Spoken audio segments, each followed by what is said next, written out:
Hello दोस्तों, क्या आपको हॉन्टेड कहानियां पसंद है?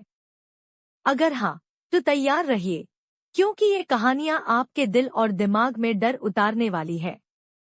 हमारे चैनल को लाइक करें और सब्सक्राइब करना ना भूलें। जिन जापान में रहती थी और क्लिनिकल साइकोलॉजी में रिसर्च कर रही थी। एक दिन उसे फॉरेस्ट के बारे में पता चला। जिन इस फॉरेस्ट पर अपना रिसर्च पेपर लिखना चाहती थी, इसलिए उसने फॉरेस्ट जाकर वहां की पड़ताल करने का मन बना लिया। वो जानना चाहती थी कि आखिर ऐसे कौन से फैक्टर हैं जो इतने सारे लोगों ने के लिए उसी जगह को चुना। साथ ही साथ वो जंगल के बारे में लोगों के मन में बैठी पैरानॉर्मल एक्टिविटीज वाली बात भी निकालना चाहती थी। उसी रात जिन ने अपना सामान बांधा और जापान के माउंट फूजी की तलहटी में बसे गहरे जंगल की तरफ निकल पड़ी। जिन के साथ उसका असिस्टेंट चैन भी था। लंबा सफर तय करके वो दोनों शाम के तकरीबन 7:30 बजे जंगल में पहुंच गए थे। मैम, मुझे लगता है हमें ज्यादा अंदर तक नहीं जाना चाहिए। आज रात को हम यही जंगल के बाहर ही अपना टेंट लगा लेते हैं। सुबह कोई गाइड ढूंढकर जंगल में घूमेंगे। नहीं चैंग, इस जंगल में कोई गाइड नहीं जाता, और जो हम देखने आए हैं वो हमें जंगल के अंदर मिलेगा, बाहर नहीं। हम जंगल के अंदर चलेंगे और वहीं टेंट लगाएंगे। जिन और चैंग जंगल के अंदर की ओर बढ़ने लगते हैं। जंगल इतना घना था कि इसे पेड़ों का महासागर कहा जा सकता था। ऊंचे घने पेड़ों से ढका ये जंगल ऐसा था कि पूर्णिमा की रात होने पर भी जरा सी भी चांद छिटक कर अंदर नहीं आ पा रही थी। रात इतनी गहरी और काली भी हो सकती है, इसका एहसास आज पहली बार हो रहा था जैन को। इस घने जंगल में कहीं रास्ता भटक कर वो दोनों खो ना जाए, इसलिए जैन अपने साथ कई सारे डिवाइस जैसे मोबाइल, कैमरा, वॉइस रिकॉर्डर और मैग्नेटिक कंपास भी लेकर आई थी। जंगल के अंदर कोई सुरक्षित सी जगह देखने में उन्हें तकरीबन 2 घंटे लगे। 2 घंटे बाद एक झील के किनारे उन्होंने अपना टेंट लगा लिया। जंगल में बहुत अंधेरा है, टॉर्च भी सही से काम नहीं कर पा रहा है। काफी थक भी गए हैं, आज के लिए यही रेस्ट करते हैं। जैन और चेंग अपने अपने टेंट में जाकर सो गए। दिन भर की थकान के कारण कुछ ही पलों में दोनों गहरी नींद में पहुंच गए।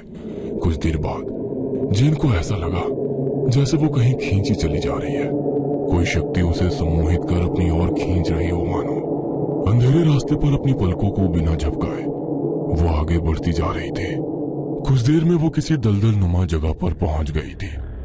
उसके पांव दलदल में धंसते जा रहे थे। खुद को दलदल में धंसता देखकर अचानक ही जैसे उसका सम्मोहन भंग हो गया। अब वो दलदल से बाहर निकलने के लिए छटपटा रही थी। अचानक ही कीचड़ से 2 काले भयानक कंकाल नुमा हाथ बाहर आए और वे उसे और भी तेजी से दलदल के अंदर खींचने लगे। जैन अपनी पूरी ताकत लगाकर बाहर आने की कोशिश कर रही थी, लेकिन एक झटके के साथ उन हाथों ने उसे दलदल के भीतर खींच लिया। दलदल के अंदर जैन का दम घुट रहा था। उसकी सांस टूटने ही वाली थी कि अचानक हाँफते हुए उसकी आंख खुल गई। ओ माय गॉड, ये कैसा सपना था? जैन की सांसें अभी भी रोक रोक के चल रही थी। घबराकर जैन ने अपने टेंट में चारों ओर नजर घुमाई। एक जुड़ा चमकती हुई आंखों के अलावा टेंट में गुप्त अंधेरा था। उन लाल चमकती आंखों को देखकर जैन थोड़ा सकपका गई और उसने सिरहाने रखा टॉर्च उठाकर उस तरफ घुमाया तो उसे एक तकरीबन 4 फीट का साया बंद टेंट से बाहर जाता दिखाई दिया। यह देख जैन के हाथ थोड़े ठंडे पड़ने लगे थे। अपना बैग कांधे पर टांग कर वो उस साये के पीछे टेंट से बाहर निकल गई। कुछ कदम चलने के बाद अचानक वो साया गायब हो गया। जैन अपनी टॉर्च से यहाँ वहां तलाश रही थी, तभी एकाएक उसकी टॉर्च ऊपर पेड़ की तरफ गई। पेड़ के ऊपर एक छोटा बच्चा टांगे लटकाए बहुत ही गुस्से में उसकी ओर देख रहा था। बच्चे का पूरा चेहरा सफेद और निष्प्राण था। होठ नीले और आंखें अंदर को धसी हुई थी। जैन की नजर उससे टकराते ही वो बच्चा सीधा जैन के सीने पर कूद गया। जैन के मुंह से एक जोरदार चीख निकली और वो अपने टेंट में चौंक कर उठ बैठी। उसकी चीख सुनकर चैंग भी अपने टेंट से दौड़ता हुआ उसकी तरफ आ गया। क्या हुआ मैम, आप ठीक तो हैं? कहीं गई थी क्या आप? मुझे बुला लिया होता। नहीं चैंग, मैं तो अपने टेंट में सो रही थी। पहले मैंने सपना देखा कि मैं किसी दलदल में डूब गई हूँ। आंख खुली तो मेरे सामने एक छोटे बच्चे का साया खड़ा मुझे घूर रहा था। एक मिनट, क्या कहा आपने? आप सपना देख रही थी तो फिर आपका पूरा ड्रेस कीचड़ में कैसे सना हुआ है? मैम, आप सपना नहीं देख रही थी, आप सच में दलदल में ही थी। अपने कपड़े देख जैन को अपनी आंखों पर यकीन नहीं हो रहा था। चैंग, कुछ तो है इस जंगल में। मैं सपना देख रही हूँ, मुझे विंस दिखाई पड़ रहे हैं, या सच में मैं वहां पहुंच गई थी। ये जो भी कुछ है, इसने मुझे अंदर तक हिला दिया है। आप आराम कीजिए मैम, थोड़ा भी अजीब दिखाई दे तो मुझे आवाज लगा देना। वैसे भी सवेरा होने में कुछ ही समय बाकी है, उसके बाद शायद सब नॉर्मल हो जाएगा। जैन की बात सुनकर जैन आंखें बंद कर कर लेट गई। जैन को फिर से कुछ दिखाई देने लगा। भयंकर सूखा पड़ रहा है, ना पीने का पानी मिल पा रहा है, ना खाने को भोजन। तुम अपनी जिंदगी जी चुके हो, अब तुम्हारा पेट भर पाना मेरे लिए संभव नहीं है। इस बुढ़ापे में मैं कहाँ जाऊंगा? मेरे साथ ऐसा मत करो बेटा।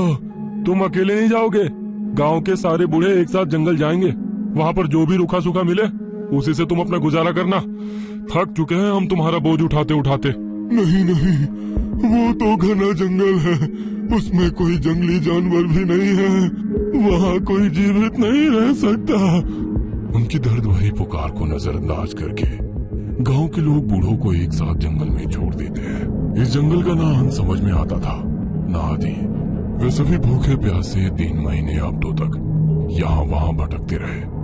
ना उन्हें खाने को कुछ मिला, ना बाहर आने का कोई रास्ता समझ आया।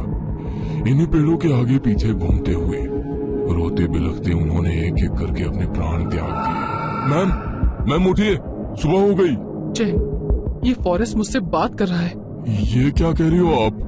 जैन अपने सपने में दिखाई दी हुई सारी कहानी चैंग को सुनाती है। उन सभी के प्राण इतने दुख और बेबसी में निकले कि वही नेगेटिव एनर्जी इस जंगल में हमेशा हमेशा के लिए कैद हो गई। अब समझ आया कि ये जंगल कसर्ड क्यों है। सुबह तो हो गई है, लेकिन यहाँ तो सूरज की रोशनी भी सही से नहीं पहुँच रही है। दिन में भी जंगल में इतना अंधेरा है, इस जंगल की खामोशी अब मुझे भी डरा रही है। एक भी जानवर नहीं है यहाँ, इतना सन्नाटा है कि अपनी सांसें भी धोखनी सी महसूस हो रही है। कुछ अजीब सी मनहूसियत है इस जंगल में। अपनी टॉर्च उठा लो और चलो मेरे साथ, आगे बढ़ते हैं। वो दोनों जंगल में आगे बढ़ने लगे। बीच बीच में उन्हें पेड़ों पर एक वार्निंग लिखी हुई दिखाई देने लगी, don't leave the path. Ma'am, लगता है किसी ने पेड़ों से ये टेप बांधकर अंदर जाने का रास्ता बनाया है।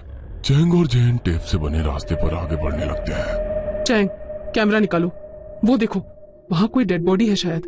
आप यहीं रुकिए मैम, मैं पिक्चर्स क्लिक करके लाता हूँ। डेड बॉडी को देखकर चैंग कैमरा लिए टेप से बने रास्ते से बाहर निकलकर डेड बॉडी की तरफ बढ़ने लगता है। लाश पूरी तरह सड़ चुकी थी। चैंग उसकी तरफ कैमरा फोकस करके फोटो निकाल रहा होता है, तभी लाश के हाथों में हलचल होने लगती है और लाश अपनी जगह से खिसक कर कुछ दूर पहुंच जाती है। इससे पहले कि चैंग कुछ समझ पाता, लाश का गला सड़ा सा हाथ उसके पैरों को खींचकर उसे तेजी से घसीट कर ले जाता है। चैंग की चीख और पत्तों पर चैंग के घसीटने की आवाज सुनकर जैन घबरा जाती है और चैंग की आवाज की दिशा में भागने लगती है। इस तरफ पेड़ ही पेड़ थे, कहीं कोई रास्ता दिखाई नहीं पड़ रहा था। एक जगह पर रुककर जैन अपना माथा पकड़कर जोर से चैंग को पुकारती है। अगले ही पल उसके कानों में एक धीमी सी आवाज गूंजती है। जैन घबराकर पलटकर देखती है तो उसके ठीक सामने वही सड़ी गली लाश अपने पैरों पर खड़ी हुई थी। लाश के शरीर का मांस लगभग गल चुका था, जगह जगह से उसकी हड्डियां नजर आ रही थी। लाश जैन का गला दबाने के लिए हाथ उसकी ओर बढ़ाती है, लेकिन जैन उसका हाथ झटककर तेजी से दूसरी दिशा में भागने लगती है। भागते भागते जैन एक बड़े से पेड़ के पीछे पहुंच जाती है। वहां उससे पेड़ की ऊंट में छिपा हुआ चैंग दिखाई देता है। चैंग, तुम यहाँ? ओह थैंक गॉड, तुम ठीक हो। यहाँ कोई है, बोलो मत, चलो मेरे साथ। जैन हैरानी से चैंग के पीछे पीछे चलने लगती है। मुझे कहाँ लेकर जा रहे हो? क्या हुआ? सच दिखाने। क्या क्या बोल रहे हो? कैसा सच? कुछ दूर चलने के बाद जैन के सामने वही कीचड़ से भरा दलदल था जो उसने सपने में देखा था। ये तो वही जगह है जहां मैं सपने में आई थी। चैंग, क्या दिखाने लाए हो यहाँ? तुम्हें हो क्या गया है? अचानक जैन को सैकड़ों आवाजें एक साथ सुनाई देने लगती है। रोने, चीखने, चिल्लाने की आवाजें। जैन अपने कानों पर हाथ रखकर जोर से चिल्लाती है, बस करो, बंद करो ये सब, मैं पागल हो जाऊंगी। जैन के इतना कहते ही आवाजें एकदम से बंद हो जाती है। तभी जैन की नजर कुछ दूरी पर पड़े हुए चैंग के डेड बॉडी पर जाती है। चैंग, तुम तो मेरे सामने खड़े हो, फिर इतना कहकर जैसे ही जैन चैन की ओर देखती है, चैन का चेहरा बिगड़ने लगता है। उसकी गर्दन कड़क की आवाज के साथ दूसरी दिशा में घूम जाती है। हाथ पैर भी एक एक करके अपनी जगह पर ही मुड़ जाते हैं। पूरे शरीर पर जगह जगह कटे के निशान दिखाई देने लगते हैं। जैन को देखकर वो भयानक सी आवाज में हंसने लगता है। जैन का पूरा शरीर पसीने से भीग गया था। डर से उसकी सांसें उखड़ने लगी थी। वो तेजी से वहां से भागकर जंगल में और अंदर पहुंच जाती है। मैं क्या करूं? किसी को मदद के लिए बुलाती हूँ। हाँ, यही सही होगा। जैन अपना मोबाइल निकालती है, लेकिन मोबाइल में कोई नेटवर्क नहीं था। वो बार बार लगातार अपना फोन ट्राई करती रहती है, लेकिन मोबाइल में नेटवर्क का नामो निशान भी नहीं था। थक कर वो अपना फोन जमीन पर पटक देती है। फिर से शाम गिरने लगी थी। जैन की हिम्मत अब जवाब दे रही थी। जैन को पता भी नहीं था कि वो अपने टेंट से कितना दूर है। बाहर निकलने का कोई रास्ता समझ नहीं आ रहा था। जैन अपना मैग्नेटिक कंपास निकालकर उससे रास्ता पता करने की कोशिश करने लगती है, लेकिन कंपास की सुई अपनी जगह कंपन करती रहती है और थोड़ी देर में टूट कर गिर पड़ती है। थक गई हूँ मैं भागते हुए, थक गई हूँ। क्या करूँ मैं? God please help me. Jain अपना वीडियो रिकॉर्ड कर कैमरा जूम करके वीडियो बनाने लगती है। शायद कुछ ऐसा दिखाई दे जिससे बाहर निकलने का रास्ता मिल जाए। और चारों ओर कैमरा घुमाकर हर दिशा की वीडियो रिकॉर्ड कर लेती है और उसे सावधानी से देखने लगती है। वीडियो देखकर कैमरा उसके हाथ से छूटकर नीचे गिर पड़ता है। वीडियो में दूर दूर तक पेड़ों की शाखा और पेड़ के आगे पीछे भयानक शक्ल वाली आत्माएं दिखाई दे रही थी। तभी जैन के कानों में फुसफुसाने की आवाज आती है और तेज हवा का झोंका उसके बाल हवा में उड़ा देता है। यहाँ से कोई बाहर नहीं जा सकता।